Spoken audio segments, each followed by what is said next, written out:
Yağ hep kötüymüş gibi yönlendirildik. Halbuki doğru olduğu takdirde, doğal olduğu takdirde yağ muhteşem bir şey. Yemeği kat be kat daha lezzetli yapıyor. İster bitkisel, ister hayvansal. Bir de vücudumuzun bu yağa ihtiyacı var.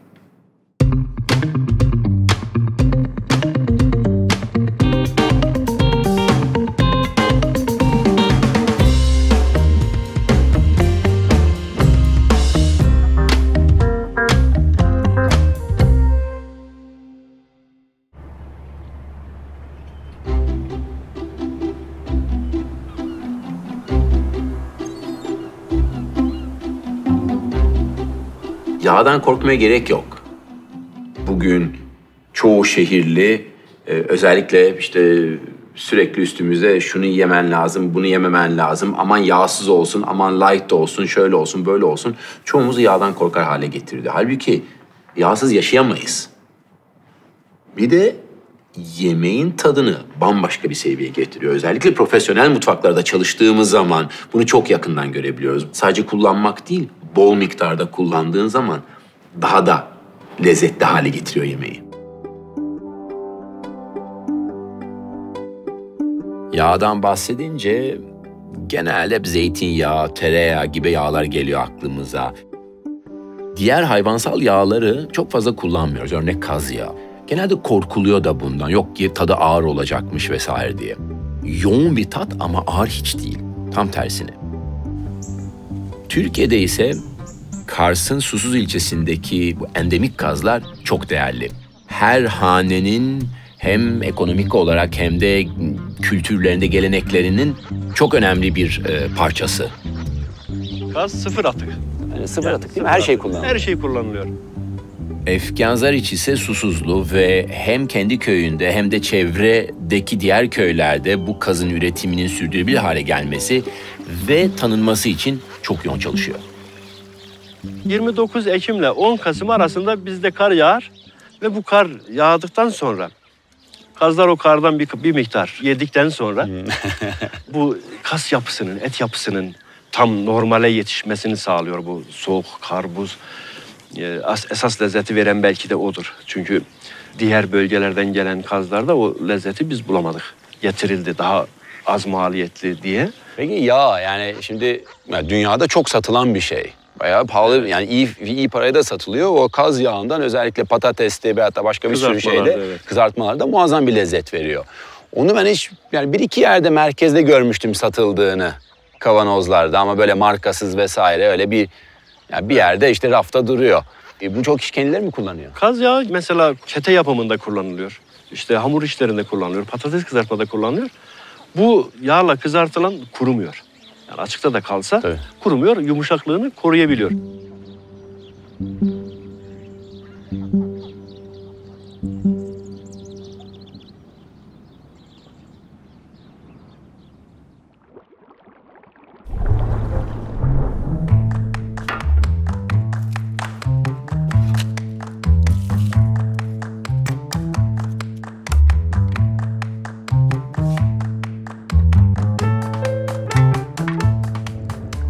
Patates deyip geçmemek lazım. Hor görmemek lazım o müthiş sebzeyi. Yüzlerce, binlerce hazırlama şekli var. Basit gibi gördüğümüz patatesi işte fırında, özellikle de kaz yağı ile birlikte dikkatlice pişirdiğim zaman o kaz yağı o patatesi bambaşka bir boyuta taşıyor.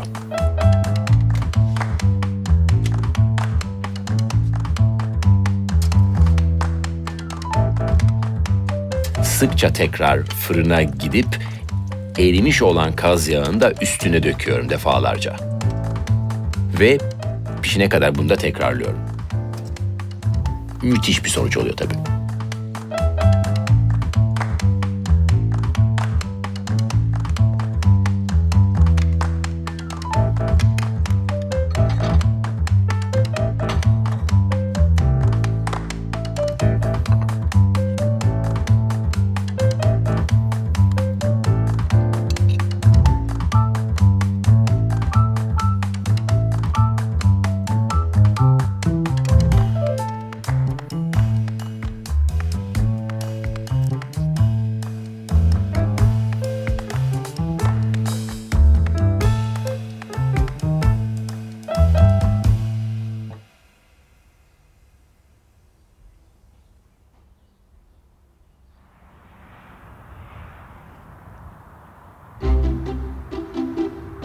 Anadolu'da birçok yemekte sade yağ kullanılır. Birçok şehirli çok haşır neşir olmayabilir.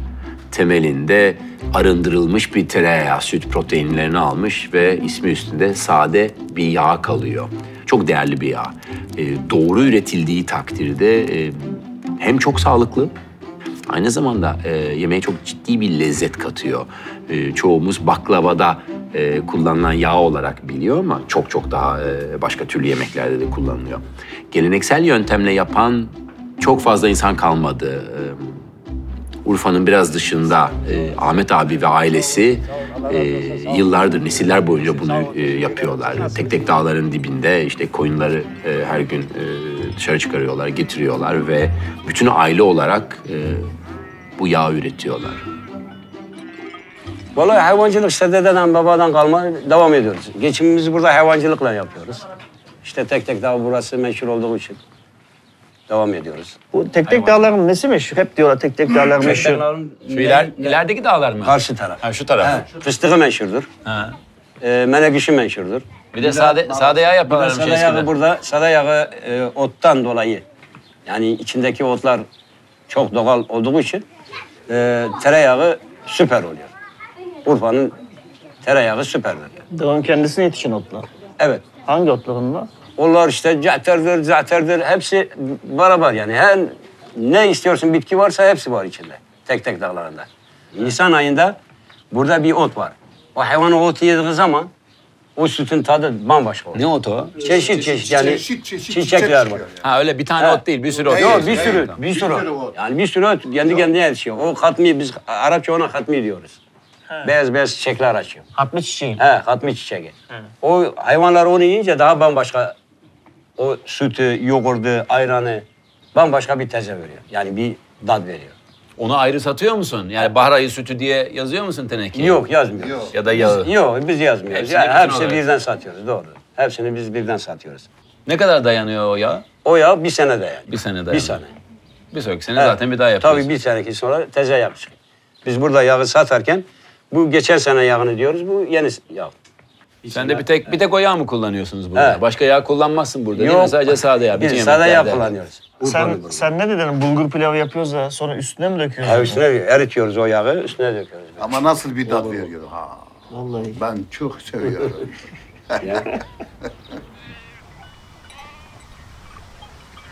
Özellikle Şanlıurfa tek tek dağların kırsal kesimlerinde yaşayan koyunların yağı süper oluyor yani. Ondan sonra Otundan dolayı. evet satıyoruz, baklavacıya gidiyor.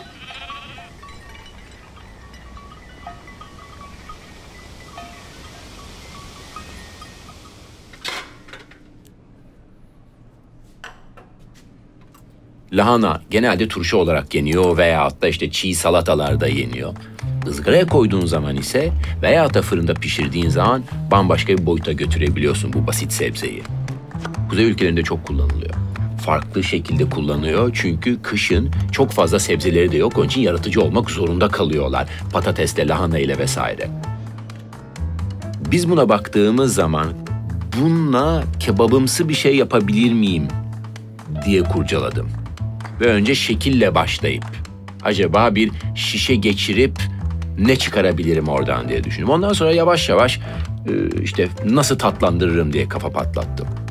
Tabii ki yağ lazım ve yağ dendiği zaman ya üstüne bir yağ sürgeç değil. Her yağın tadı farklı, kıvamı farklı, yemeğe kattığı veyahut da aldığı farklı. Burada yoğun bir sade yağ kullandığım zaman bambaşka bir boyuta götürebiliyor bu yemeği.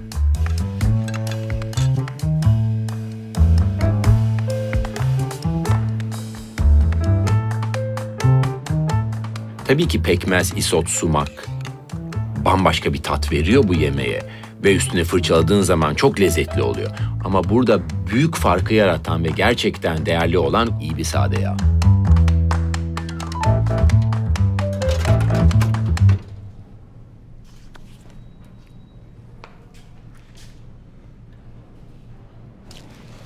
Tabii ki bu şekilde lahanayı şişleri geçirip kullandığın zaman sağından solundan çok fazla parça çıkıyor.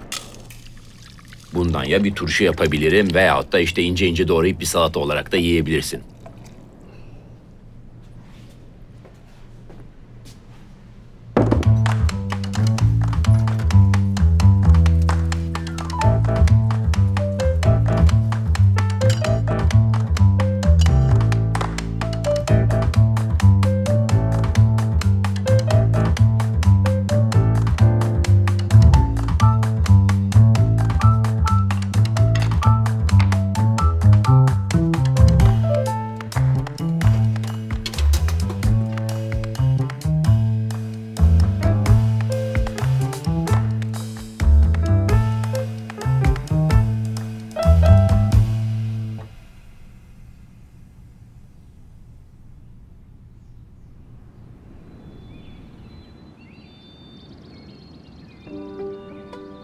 Türkiye'nin birçok noktasında müthiş zeytinler yetişiyor.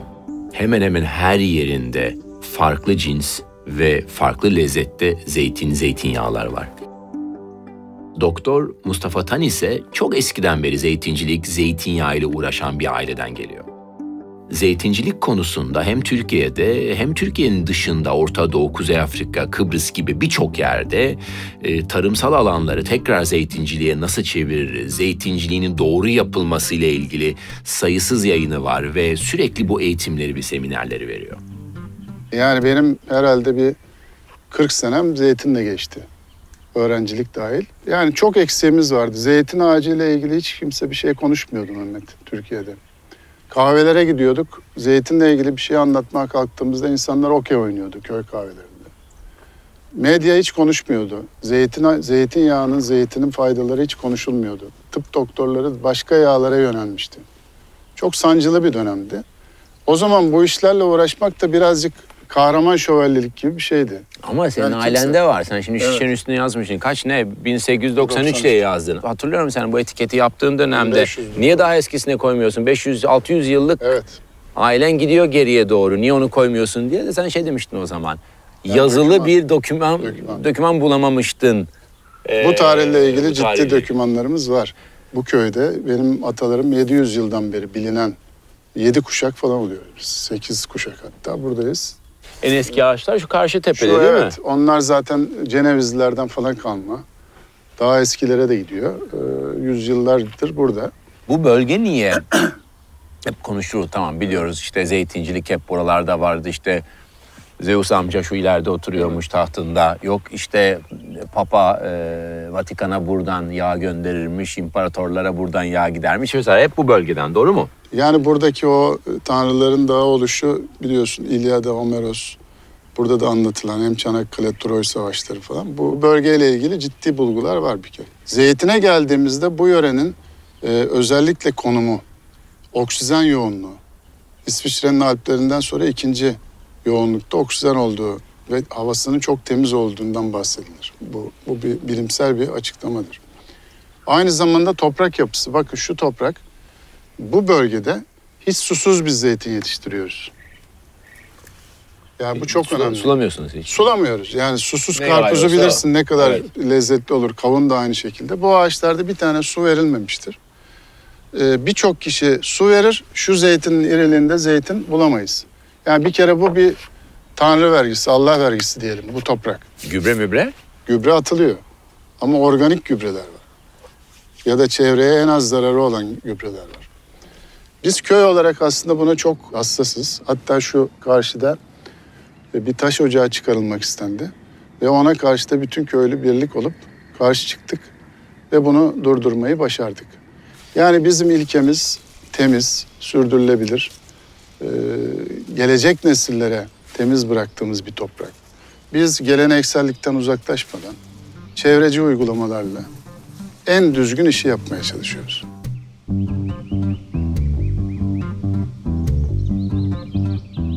Zeytin ağacı için ölmez bir ağaç diyoruz ve meyvesinde çok şekilde kullanabiliyoruz. Zeytinyağı tabii ki bize iyi geliyor ve zeytinlerini yiyoruz. Ama aynı zamanda zeytinyağından çok güzel sabunlar yapılıyor. Lale Gonzales de şehirden kırsala kaçıp doğal ve el yapımı zeytinyağı sabunlarını üretiyor. Benim çocukluğum İran'da geçti ve annem hep doğal iksirler hazırlardı evde. Yani onu hep böyle işte evimizin altındaki laboratuvarda sabun, sıvı sabun, işte bütün kozmetik, krem hazırlarken hatırlıyorum. Dolayısıyla tabii en büyük ilham kaynağım annem. Ve zeytin ağacı. Zeytini çok sevdiğim için, zeytin ağacını çok sevdiğim için zeytinyağı ve işte kokuyu birleştirdim. Natürel işte el yapımı sabunlar yapıyorum. Hiçbir makine yok. Tamamen el yapımı. Bayağı eski usul işte zeytinyağı ana ham maddemiz, %80 zeytinyağı kullanıyoruz. Yardımcı yağlar olarak da bazen işte çocuk bebek sabunumuz var. Onda avokado yağı ilave ediyoruz. İşte şia var, şia yağı ilave ediyoruz nemlendirici özelliğinden dolayı da. Uçucu yağı yani mesela onları da kendin mi yapıyorsun? Onları Alıyor ben musun uçucu alıyorum yağları? çünkü onları yapmak çok zor. Onları üreticilerden alıyorum. Isparta zaten lavanta ve gül dünyası orada. Lavantam mesela Isparta'dan geliyor. Çeşitli yerlerden alıyorum. alıyorum bütün uçucu yağlarımı ama daha çok sertifikası olan üreticilerden alıyorum. Bildiğim yerlerden alıyorum. Çünkü önemli. Yani konsantrasyonu çok önemli. Ve de uçucu yağ sulanmamış ya da yağlanmamış olması ne bileyim artık ne Aynen. Yani kozmetikte kullanılan zaten uçucu yağlar çok farklı. İçilebilen yani tüketilebilen tedavi amaçlı bir takım uçucu yağlar da var. Çok çok iyi distilasyonun yapılmış olması gerekiyor bu uçucu yağların. Bir takım yardımcı maddeler kullanıyoruz ama %80 natürel sızma zeytinyağı kullanıyoruz.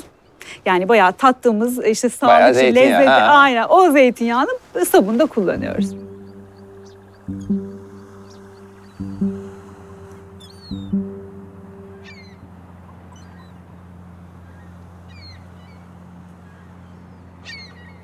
Son yağlar mı? Bundan son yağlar 3 tane getirdim.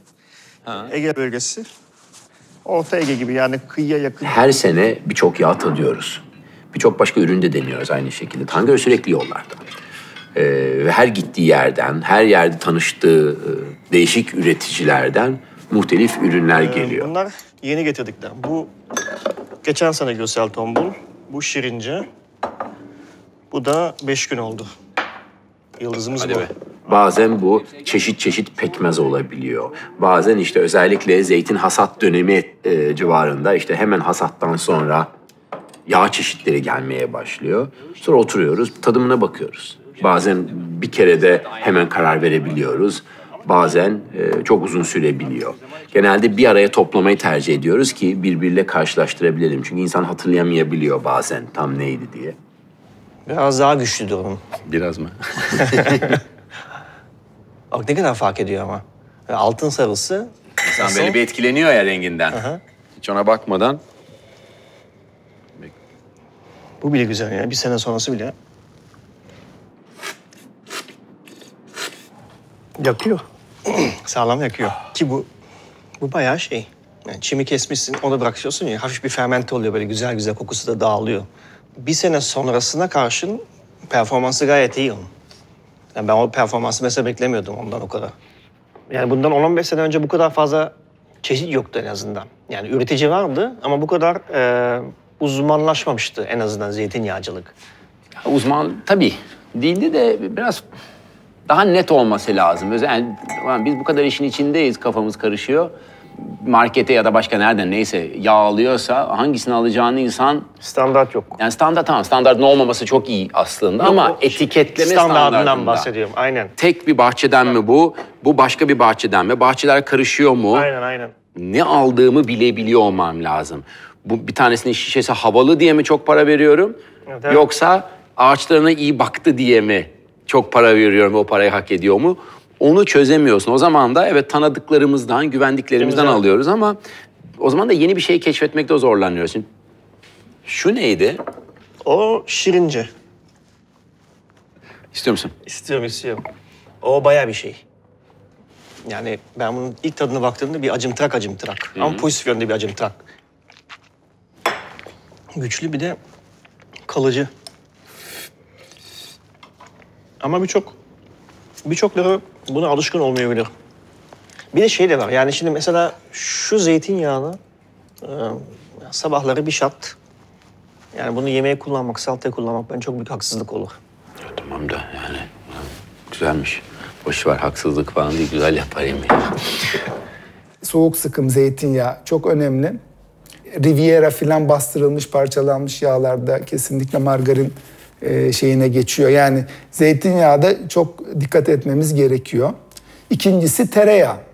Tereyağında yağ kalitesi margarinden çok daha iyi. Tabii yağların nasıl tüketilmesi, yani pişirerek mi, pişirmeden mi? Ne kadar soğuk tüketirseniz o kadar daha kaliteli. Yani pişmiş yağ, yani zeytinyağını 100 derecenin üstüne çıkarmak, tereyağını hakeza öyle 120-130 derecenin üzerinde pişirdiğiniz zaman her zaman yağın kalitesi bozuluyor. Onun için bunları hepsini yağları natürel olarak tüketmek lazım. Zaten tabii zeytinyağı falan diyoruz ama yani ideali zeytin olarak tüketmek o yağ miktarını. Mesela yağ ihtiyacımızı nereden karşılayacağız lafının yani ideal kısmı ham maddeden karşılayacağız. Yani mesela hangi meyveyi? Avokadodan karşılayacağız. Deli gibi yağ var. Cevizden karşılayacağız. bademden karşılayacağız, fıstıktan karşılayacağız. Buradan aldığımız yağın vücut için hiçbir zararı yok. Ham olarak aldığımız yağ en kaliteli yağ. Yediğimiz her şey bir zaman canlıydı. Sadece hayvanlar değil, her türlü bitki de, meyve, sebze neyse artık her şey canlıydı. Ve bunu bir gaddarlık olarak değil veyahut da bir işte ördeği yoldum diye vahşi bir iş yapmıyorum. Zaten bir tavuk yediğin zaman da bir yolunmuş bir hayvan o. Sadece görmüyoruz, görmeyi tercih etmiyoruz. Süpermarkete gittiğimizde raftan bir paket tavuk aldığımızda veyahut da işte ördek aldığımızda ya da balık aldığımızda bunun bütünün neye benzediğini dahi bilmiyoruz çoğumuz. Tavuk sadece bir göğüsten ibaret değil. O bir bütün. Butlarıyla, kanatlarıyla, her bir şeyle, derisiyle. Bu ilişki koptukça gerçeklerden kopuyoruz ve yemeğe olan saygımızı da yitirmeye başlıyoruz. Onun ne kadar zor masaya geldiğini farkına varmamaya başlıyoruz. Herhangi bir ürün gibi görmeye başlıyoruz. O yüzden de çöpe kolay gidiyor.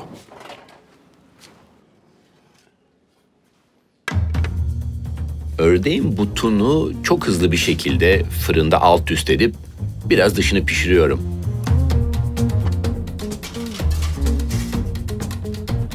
Sonra da üstüne ördeğin yağını, ördek yağı da bulamazsam ki zor bulunan bir yağ aslında, kaz yağı kullanıyorum. Kaz yağını da çok kolay bulabiliyorum. Bu Kars'tan da gelebilir veyahut da İstanbul'da ördek, kaz gibi hayvanları satan dükkanlardan da isteyebiliyorsun. Ördek veya kaz gibi hayvanlar pişirildiği zaman kendi yağını kullanmak akıllıca oluyor. Hem tabii lezzeti için de sonrasında uzun süre muhafaza edebilmek için.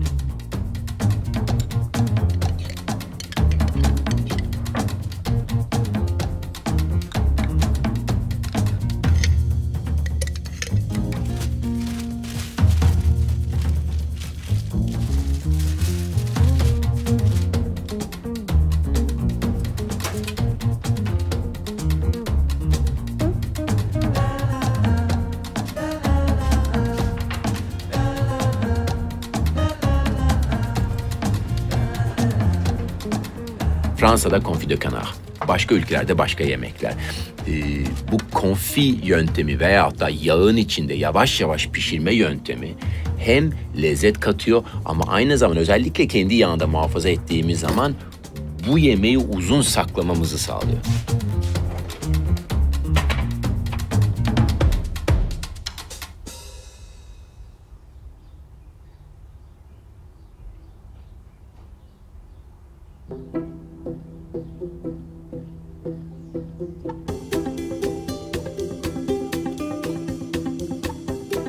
Vücudumuzun sağlıklı kalması için olmazsa olmazı yağ. Aynı zamanda yemekte de o yemekleri başka boyutları taşıyan en önemli konulardan biri de yağ. Tabii ki doğal olduğu sürece. Bu daha alışık olduğumuz tereyağı veyahut da zeytinyağı da olabilir. Ya da herhangi bir hayvansal yağ, kuyruk yağı gibi, böbrek yağı gibi, kaz, ördek veyahut da balık yağı gibi. Veyahut da fındık, fıstık gibi yemişlerin de yağı müthiş lezzetli oluyor. Bu yağ konusu zaten dipsiz bir kuyu. İyilerini bulmaya çalış, doğru kullanmaya çalış ve mutfağını, yemeğini gerçekten başka bir boyuta taşımasına izin ver.